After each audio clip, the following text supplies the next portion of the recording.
Welcome to the intersection of technology, cybersecurity, and society. Welcome to ITSP Magazine. You're listening to a new The Hacker Factory podcast with hacker maker Phillip Wylie. You're about to discover what the role of a professional hacker entails, the different specializations it holds, and what it takes to learn and become one. Enjoy the conversation as Phillip and guests unveil the secrets of professional hacking, a mysterious, intriguing, and often misunderstood occupation. Knowledge is power, now more than ever.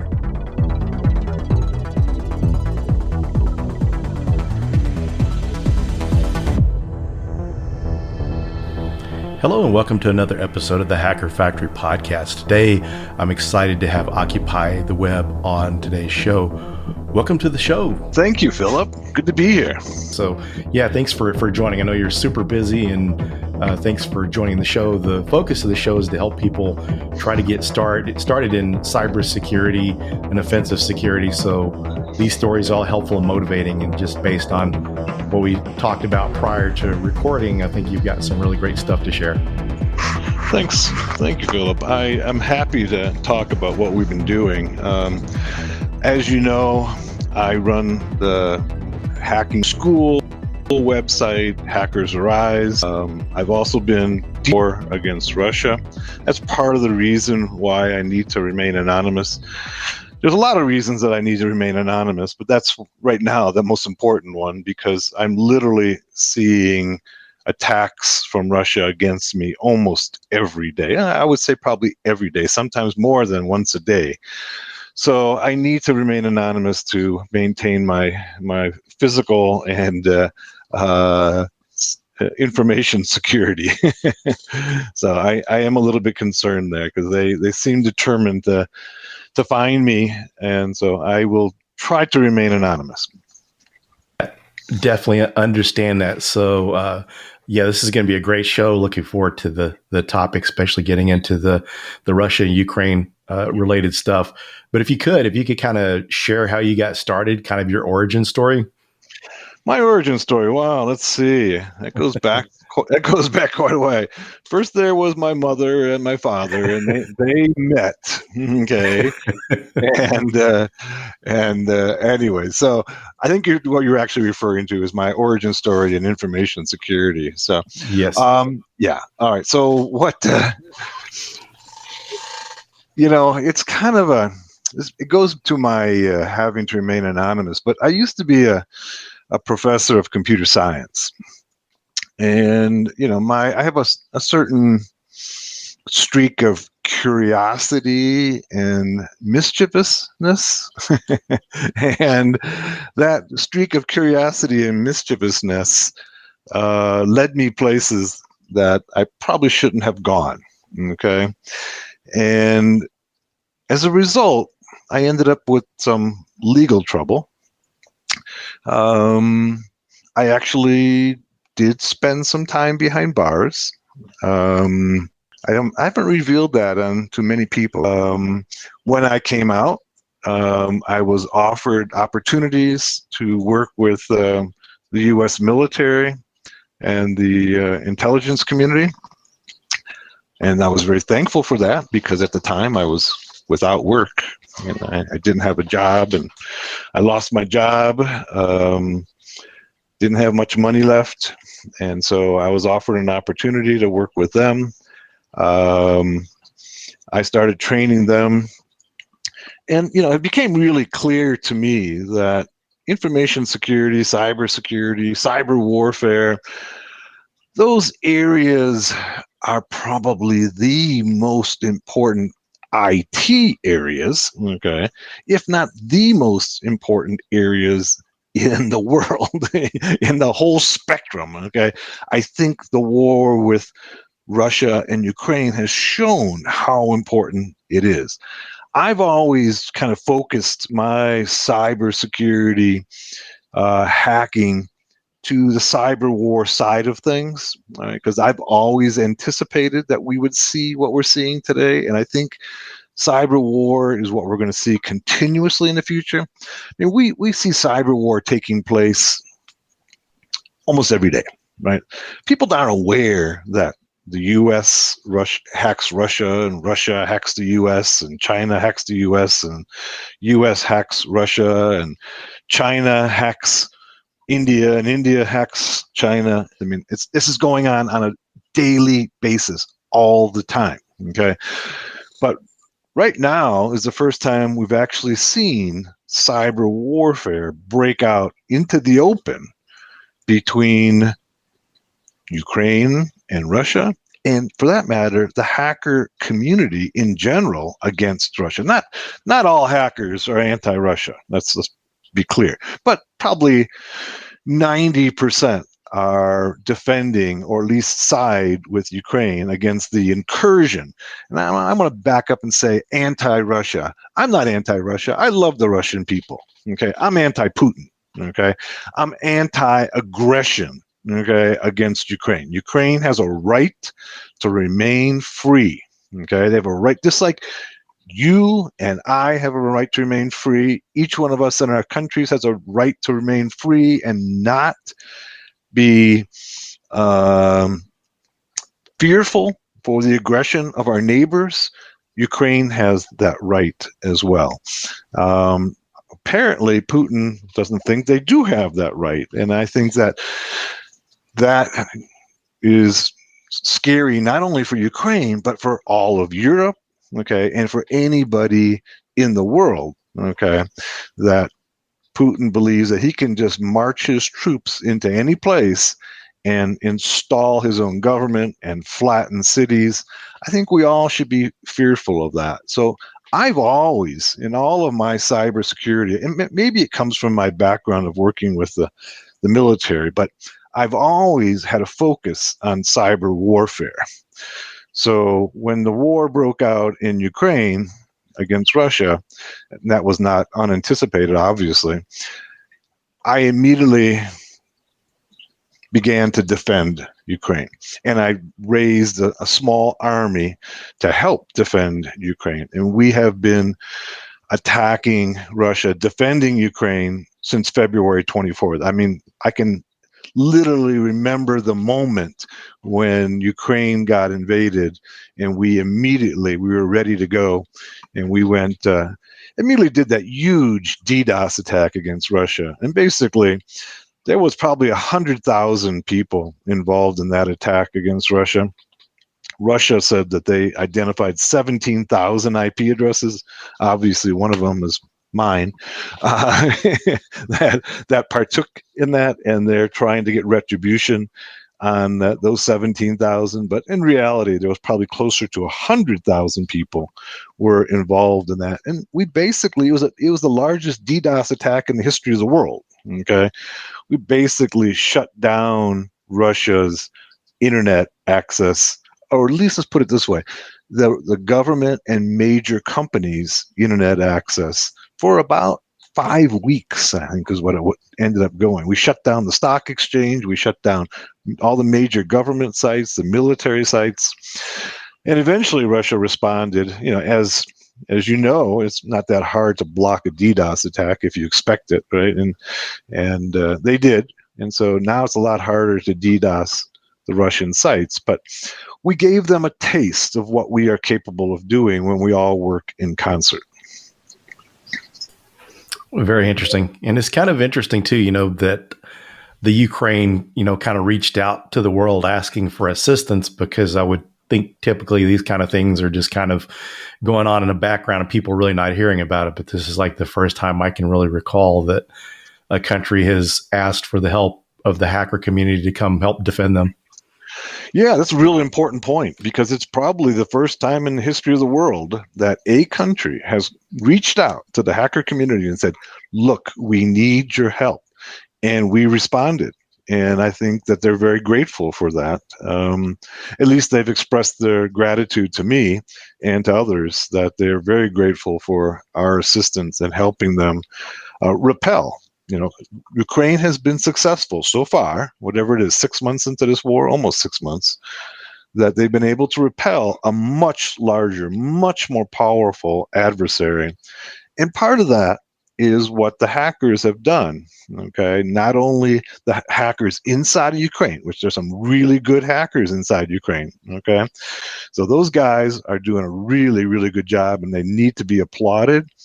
But they've also, a lot of us on the outside have been assisting them both with training and with materials and literally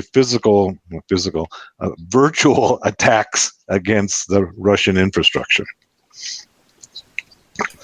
Yeah, it's very, very cool. And so it's really great that to have a resource like yourself that actually teaches this stuff. And, one of the things I'd have to venture to say too is, someone that just teaches basic pen testing may be somewhat helpful, but you really need someone that's very specialized in the style of hacking that you do. Thank you. Yeah, I think what we've done, is that at this point, we're really focused upon the economic and industrial infrastructure of Russia. Okay, and so that's initially we did this huge DDoS attack against Russia, and that's you could get 100,000 people involved in that. But when you start talking about attacking the industrial infrastructure, that's a much more selective group of people. And we have several teams inside of Ukraine who are conducting that, and several people on the outside. Okay, it's a very specialized field of being able to attack these what are called SCADA ICS systems. These are the systems that run the entire economic industrial infrastructure of the world. They're little computers inside of every plant, every facility that, for instance, the very simplest, they'll open and close doors, lock them, run the machinery, run the robots that are making the cars, that are opening the valves, that are sensing the pressure. These are what are called programmable logic controllers. They're manufactured by a number of companies. There's probably 100 companies that manufacture them, at least 100, and they're all over the world. The biggest ones are Schneider Electric and Siemens and a few others. But this is not TCP/IP. These are specialized protocols that these systems use, and attacking them is requires a specialty knowledge. This is a plug. I have my SCADA ICS hacking course coming in September. I do like once a year to have it available. I think it's 19th to the 23rd. It's a 5-day class, and it's just going to focus upon attacking and defending, SCADA ICS systems. So if your job is to defend these systems, or you want to know how to defend these systems, because it's really quite different than defending a TCP/IP based traditional IT system, right? These protocols are entirely different. The systems are different. So what you know about defending an Ethernet TCP/IP based system is not really going to apply to these systems. And I think people have largely ignored these systems. Okay, they've largely ignored them I can pretty much, a few years ago, I could walk into just about any SCADA ICS system, just a few years ago, and I did. But with time, things have gotten more secure, but they're still far from secure. It's still relatively easy to break into these systems, or in some cases, you don't have to break into them. Think of, say, a chemical processing plant, right? A chemical processing plant or a refinery are very fine-tuned operations, right? Everything has to happen on a very strict and carefully planned schedule, right?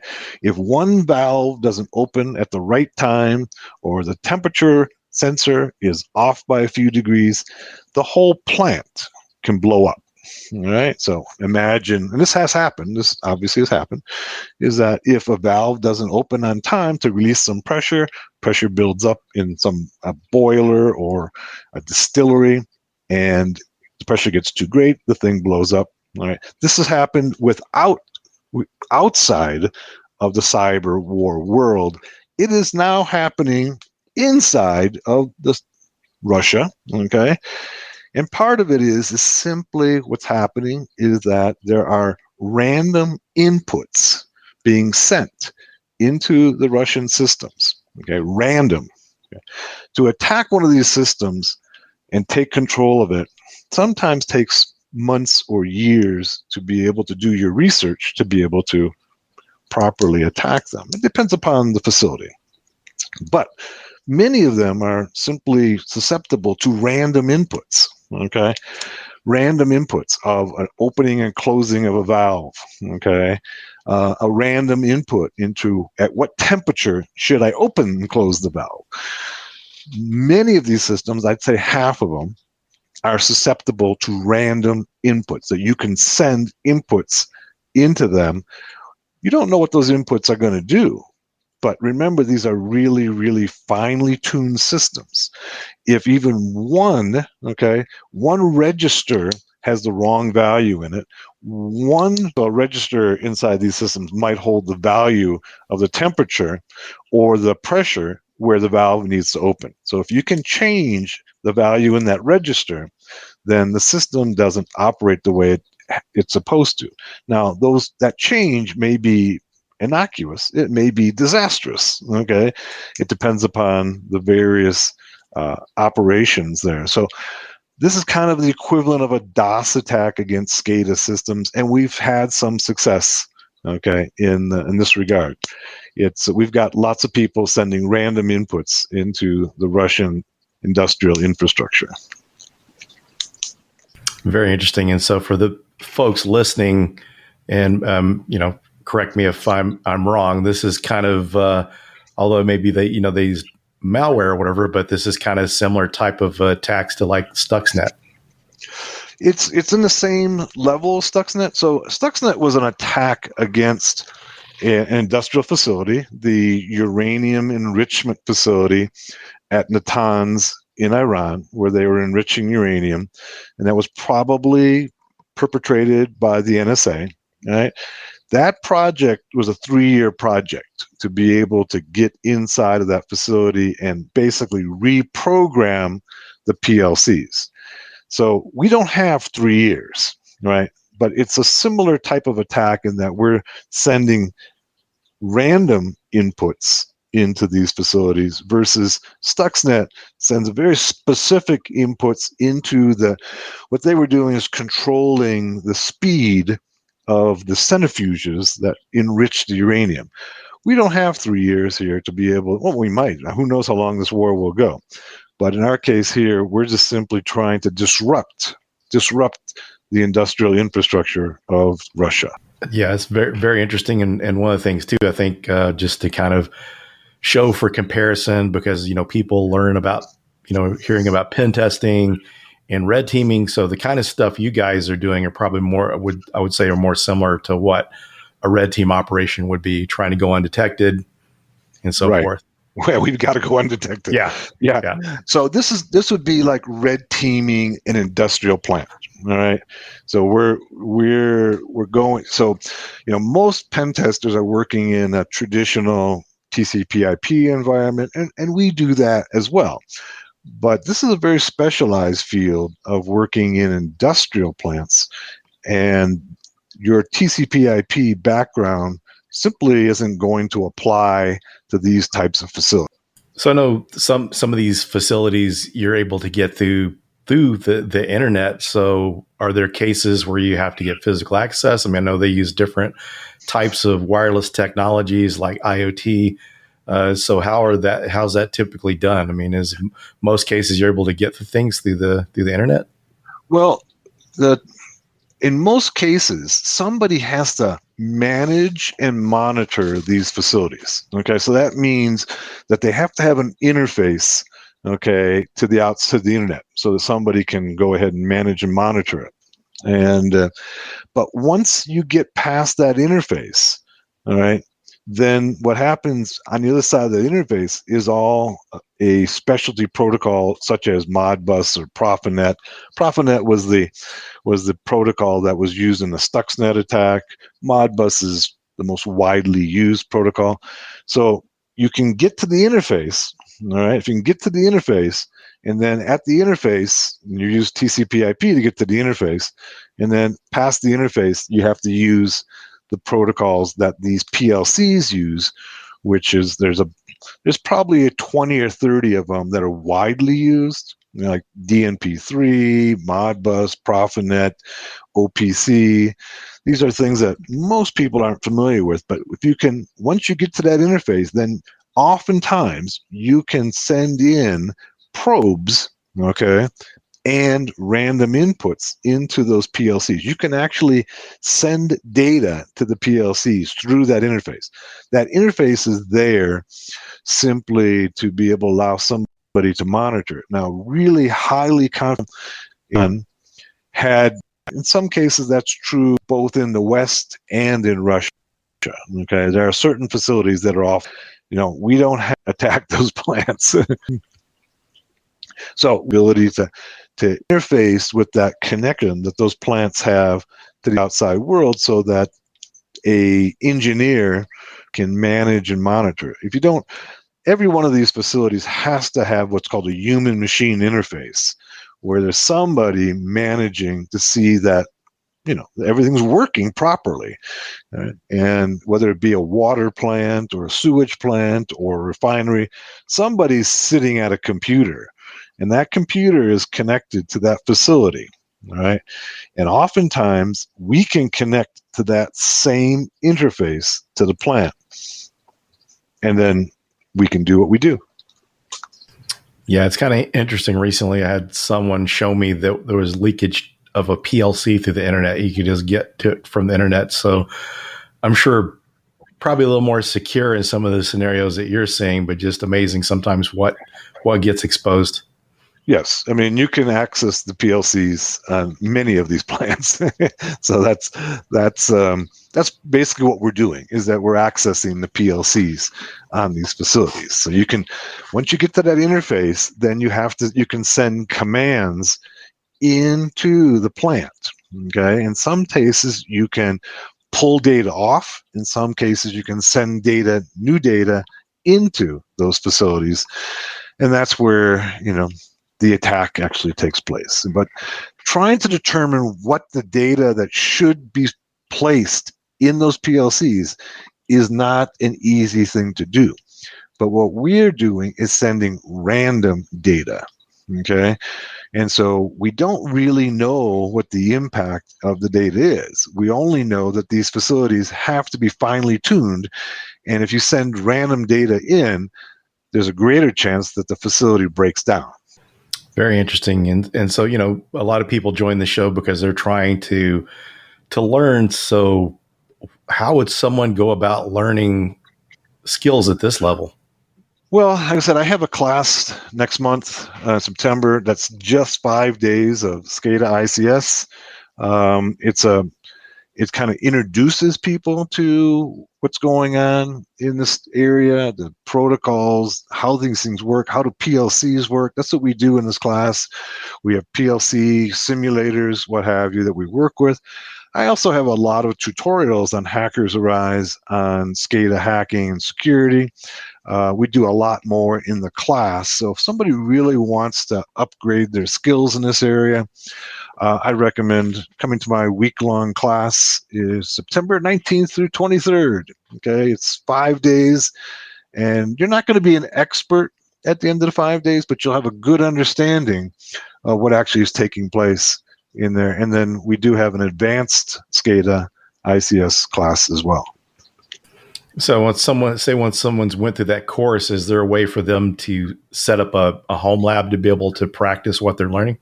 Yes, you can set up a home lab in a number of different ways. So if you want to set up a home lab of a PLC to test, we have software that will run on a Raspberry Pi, right? So you can set up essentially a little industrial PLC on a Raspberry Pi, and then learn how to program it, learn how it operates, learn how you can hack it, right? So that's what we do in the class.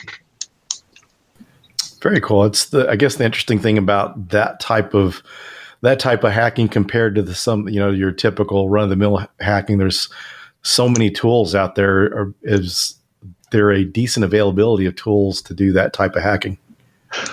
Well, there's a decent amount of tools, and there's a few modules in Metasploit, and actually it's more than a few. There's maybe, I got a list of them on Hackers Arise of all the Metasploit modules. But the field is so diverse. Like I said, there's probably 50 to 100 companies who are making these PLCs, and so that the attacks are particular to the company and the model of the PLC. So there are tools, but they're always like in TCP/IP original traditional IT systems. There's a vulnerability, there's an exploit, and then there's a patch. Same thing applies in the SCADA ICS field, is that once again, we don't have like a single operating system. And so it makes for having to do a lot more research to be able to attack them effectively. But there are tools out there. But traditional pen testing, we know that there's basically 3 operating systems, right? There's Windows, Mac, and there's Linux, right? And there's Unix as well, but the attacks generally are similar or the same in those fields. In SCADA ICS systems, you're essentially working with many, many different systems. There's almost nothing that's the same between the systems. So it's so differentiated that it makes the attacking and developing attacks a lot more difficult, and it has to be very specialized. Now, from a hacker pen tester perspective, the truth of the matter is that there's not anywhere near the security in this field that there is in our TCP/IP systems. Okay, I would put the SCADA ICS systems in terms of their security, they're about 10 years behind. Okay, our other systems. Okay, they still have things like passwords that are leaking out from their applications, right? We can get inside their applications and pull the password out, right? They don't have authentication on many of them, so anybody can go inside. Right? Things that that most of our industry has patched 10, 15 years ago, these guys are still just getting around to it today. Very cool. And I know I used to work for a company that had some ICS infrastructure. They were a large consumer, a global consumer products manufacturing company. And just sometimes I know how fragile those systems were. And a lot of times it kind of gave the people managing the OT environments kind of reasons to push back, but it's really kind of hard to be able to secure anything because they were, worried about losing production if this broke down and people getting hurt and all that sort of thing. So I can see it can be a challenge for people to be able to defend and secure those environments. Yeah. And the thing is that in many cases, they can't go down, right? So if you're talking about an oil refinery or a chemical plant, they can't shut them down to patch. They basically have a once a year maintenance cycle. So if there's a new vulnerability that comes out today, right, they can't patch it until the next maintenance cycle, which might be a year from now, right? They shut the plant down, do all the maintenance. So there's a big lag between patches and between vulnerabilities and patches, which opens them up for makes them pretty insecure, right? So generally in our environment, in general IT environment, when a patch comes out, people are generally pretty good about going ahead and patching the system, right? Some people will patch immediately, some people will patch in a week or a month or what have you. In the SCADA ICS systems, oftentimes that patch cycle might last a year or more. And remember that some of these systems are really old. Some of them are like 50 years old, right? And so they've got 50-year-old software in them, right? Because they've never updated the software over this time. And so they have all the vulnerabilities that have accumulated over those last 50 years. And some of those systems are no longer being are no longer still within the patch cycle. They're not even being supported by the manufacturer any longer. And sometimes I've worked with companies like who do some major facilities like hydro dams and that type of thing, where they don't bring those systems online because they know that they can't secure them. Right? They know that there's nothing they can do to make them secure. So they simply have to have 24/7 somebody on site maintaining it. They have no TCP/IP connection. And so that's probably, I mean, that's obviously the most secure way of being able to keep these systems safe, but that's not very practical in most cases.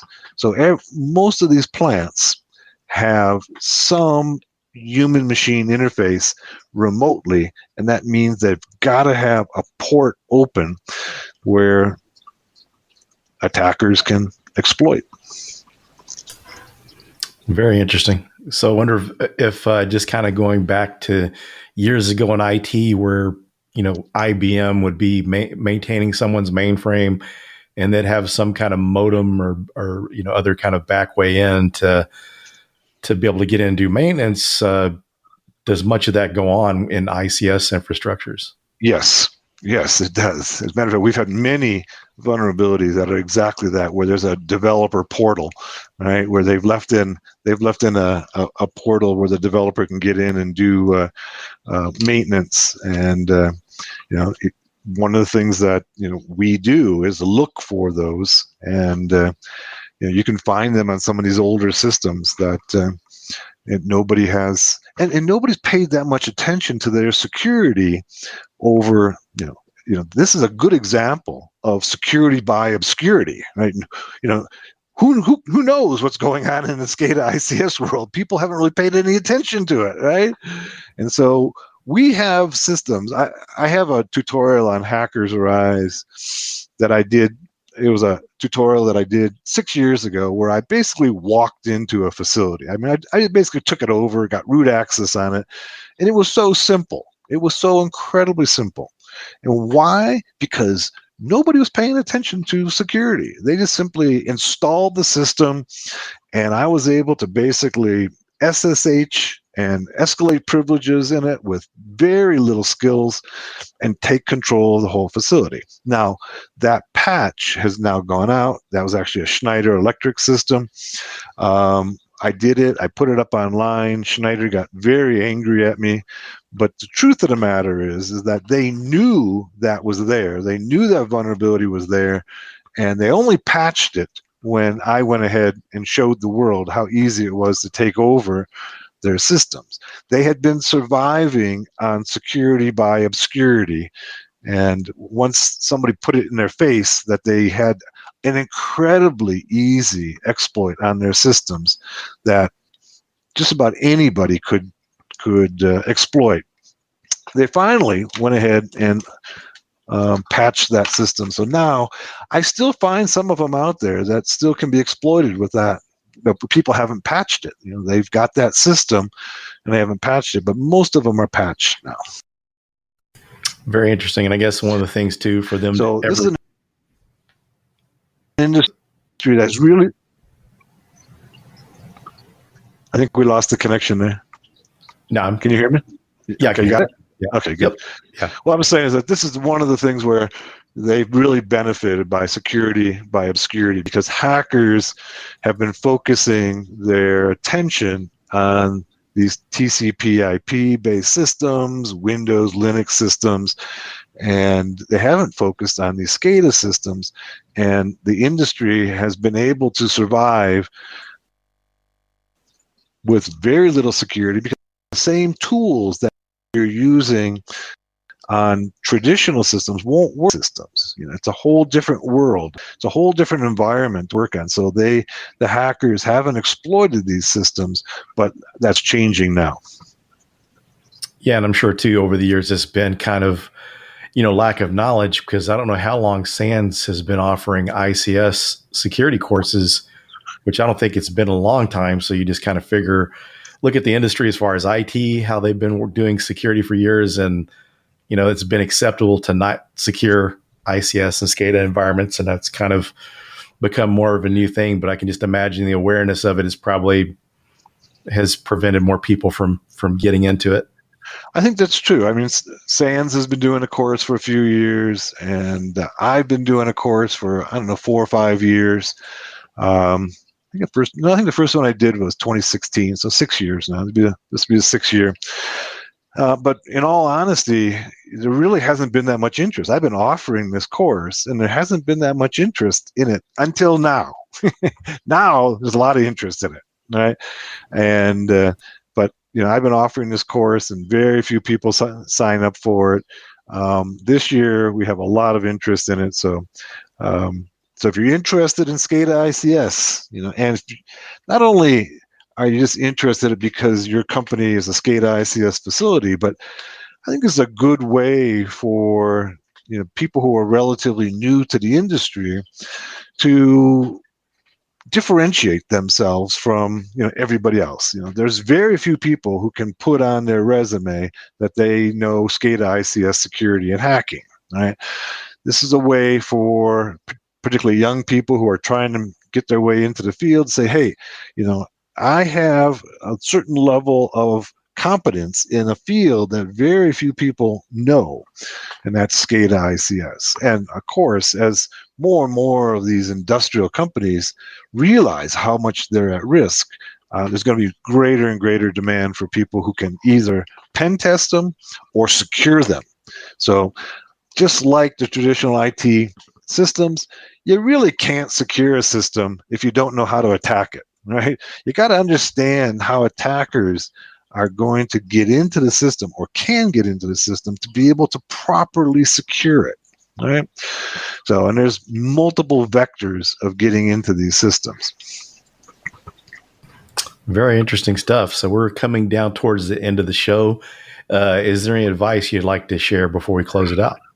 Well, mostly I want to encourage people to get involved in red teaming, pen testing, information security. I think that it's real important for people to understand that, hacking has had a bad reputation for a long time. That's where the distinction was made between ethical hackers and black hat hackers, what have you. But I want people to know that, like the war between Russia and Ukraine, you can use your skills for good. We are helping to save Ukraine, and this year it's Ukraine. Who knows what next year is going to be? Maybe it's going to be your country, right? But right now it's Ukraine. You can develop your skills, and you can use them for the good of society. And I want to encourage people to be able to do that. Part of it is that you have to be dedicated to learning, because this is a field that requires that you always be learning. You always have to learn because it's constantly changing. But you'll be well rewarded if you do that. Very, very good. I really enjoyed this episode, and I really appreciate you taking time out of your busy schedule to join us. I'm sure that this is going to pique the interest of a lot of people, and more than just people trying to get into the industry, but folks that have no idea about cyber war and ICS and SCADA environments. Thanks, Philip. I'm glad you asked me to do this. I enjoyed talking to you, and hopefully we can do another one in the near future. Yeah, that'd be great. I mean, I know that you've got a lot more to share. We just kind of touched on a part of it, but like I said, you've been someone has been on my radar and of interest for quite a while. Just part of it is maybe the mystery of the being anonymous, and combined with seeing the type of courses and stuff you offered, it just kind of, I got the feeling it's just kind of way beyond your typical ethical hacking class. Yeah, I mean, we just finished up yesterday a SDR for hackers, a software-defined radio for hackers class, which the people who came to that class just absolutely loved it. There's so many things. Once again, it's one of those areas that is not really been given much attention, but think about it. How many times radio waves are used to control devices, your cell phone, right? Your Wi-Fi, your remote control, your garage door opener, your key fob to your car, your GPS. These are all radio waves. And so in yesterday's class, we were looking at ways of hacking each of those. Very cool. Well, thanks again for joining. I appreciate it. All right. Thanks, Phillip. Yeah, thank you. Thanks, everyone, for joining, and we'll see you on the next episode.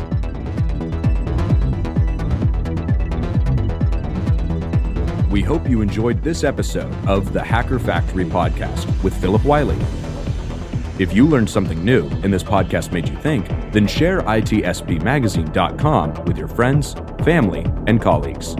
If you represent a company and wish to associate your brand with our conversations, sponsor one or more of our podcast channels. We hope you will come back for more stories and follow us on our journey. You can always find us at the intersection of technology, cybersecurity, and society.